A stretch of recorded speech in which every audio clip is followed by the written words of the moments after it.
Bem, e a nossa próxima pauta nos leva ao Ártico, mais especificamente à Groenlândia, um território gelado que se tornou quente demais no tabuleiro geopolítico global.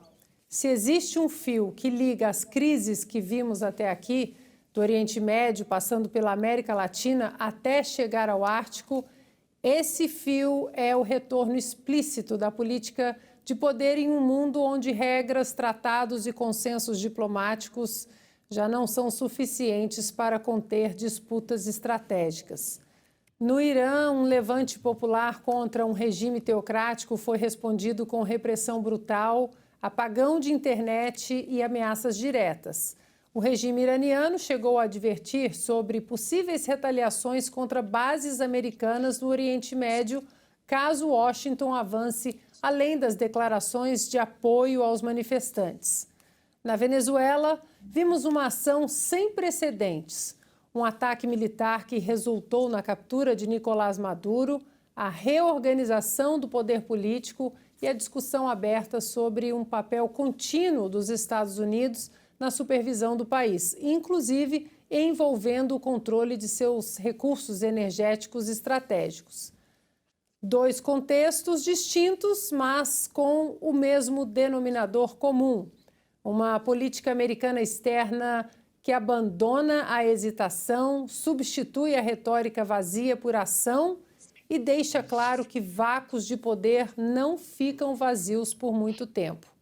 É nesse cenário que chegamos à Groenlândia, um território que durante décadas parecia remoto, mas que hoje se tornou peça central do tabuleiro estratégico do século XXI, pela posição geográfica, pelas novas rotas do Ártico e pelo valor militar crescente. Diante desse cenário, a questão central já não é se estamos vivendo crises isoladas, mas se estamos entrando em uma nova lógica de poder internacional, na qual a ação direta volta a se impor sobre acordos, mediações e fórmulas diplomáticas esvaziadas.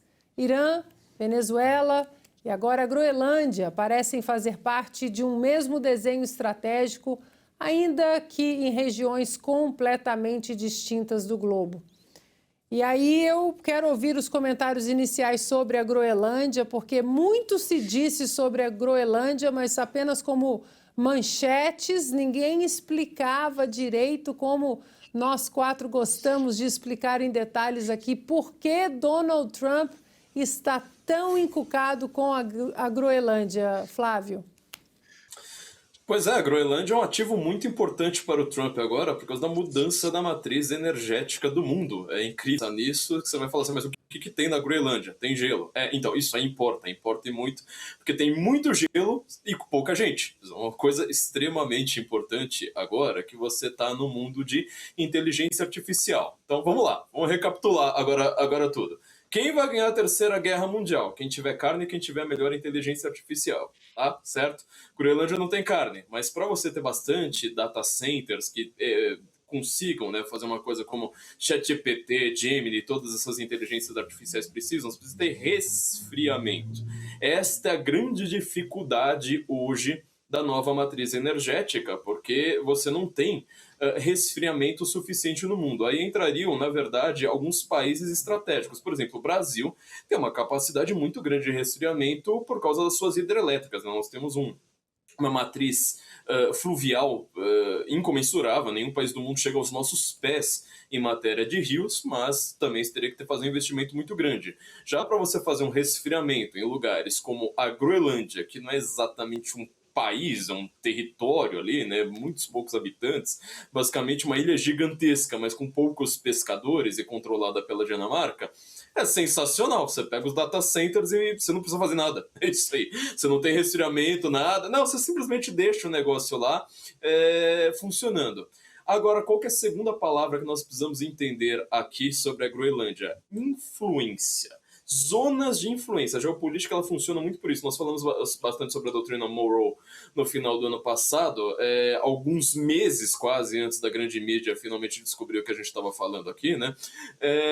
A influência americana na Groenlândia, ela seria sensacional, porque, assim, se você está falando da América para os americanos, vai indo o suficiente, né, no Atlântico adentro, você vai chegar em países como Islândia, Groenlândia, que estão exatamente no limite entre a América do Norte e Europa, ali quase exatamente no limite. Por causa do seguinte, ela tá perto da Rússia, você chega lá por cima, Noruega tá muito perto da Rússia, é uma rota muito importante ali. Então você imagina, se você começa a ter uma influência americana, bases militares, um lugar excelente para você construir uma base militar.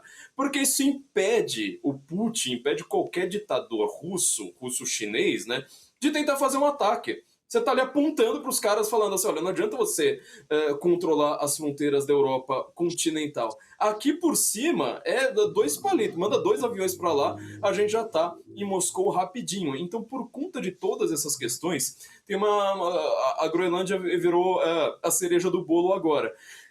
Queremos saber agora se o Trump vai querer comprar a Groenlândia como os Estados Unidos comprou a Alasca, já pensou 51 estados americanos, ou se vai ser outro tipo de influência. Eu deixo para os meus amigos comentarem.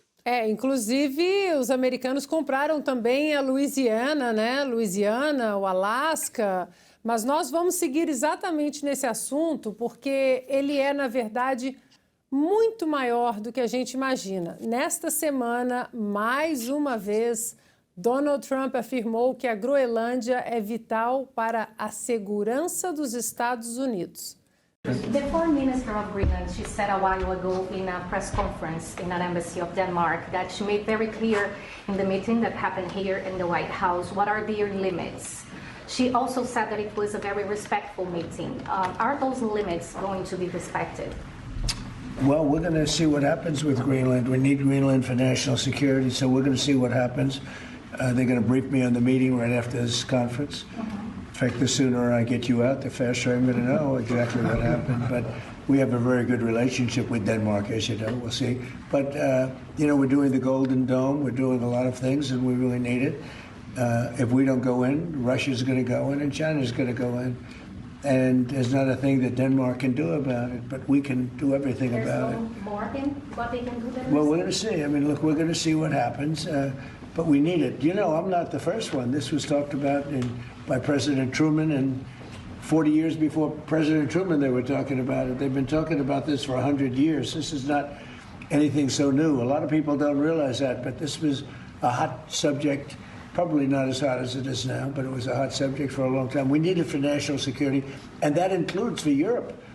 And I spoke with, as you know, Mark, the head of NATO, and he really wants to see something happen. It's very important for national security. Após essas declarações, países europeus, claro, reagiram.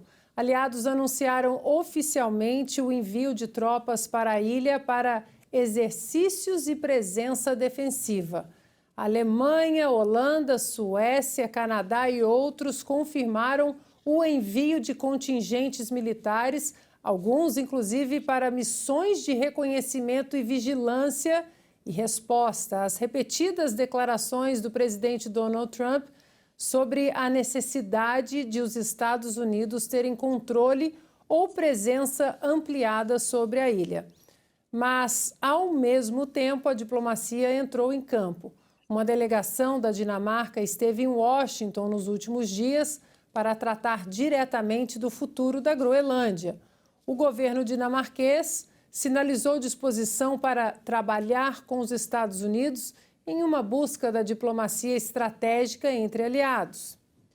O ministro das Relações Exteriores da Dinamarca afirmou que Copenhague está disposta a trabalhar com os americanos para encontrar um caminho comum sobre a Groenlândia, sinalizando que, apesar da tensão, o diálogo segue aberto.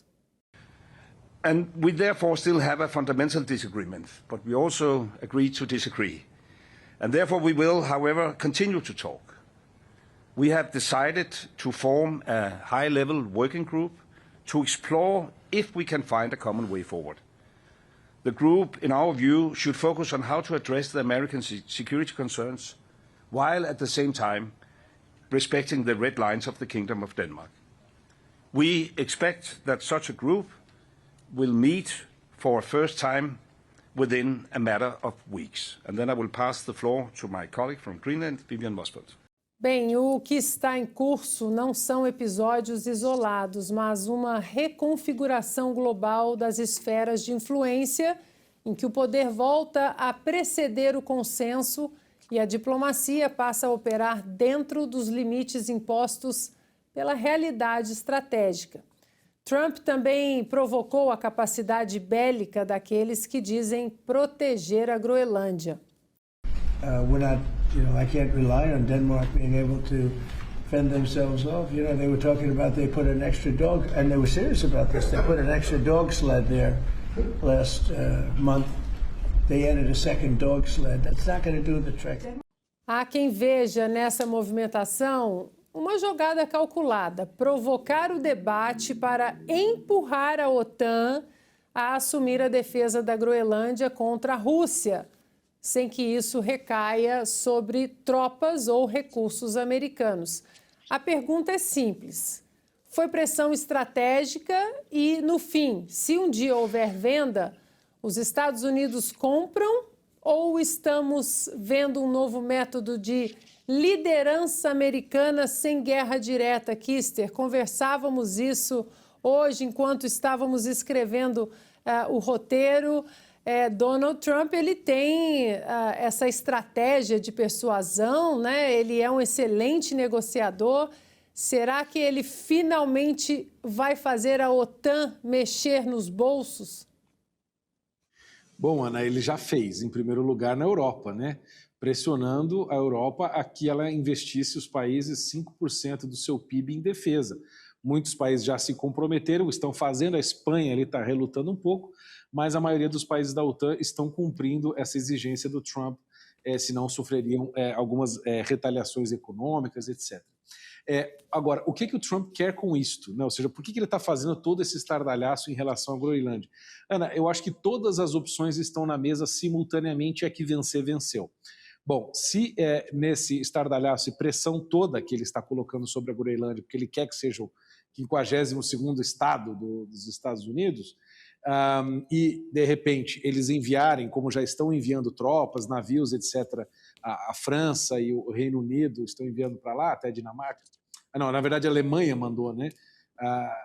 E a Dinamarca mandaram para lá. E ele repovoar militarmente a Groenlândia para proteger da Rússia, ele já ganhou muito de proteção por causa do acordo da OTAN. Se eles não fizerem nada, ele continuar pressionando e rolar a venda, como eles compraram o Alasca da Rússia na época do czar, por uma pechincha, né? Bom, ele também compra, né? E se nenhuma das outras opções funcionarem, ele vai provavelmente usar outros tipos de pressão.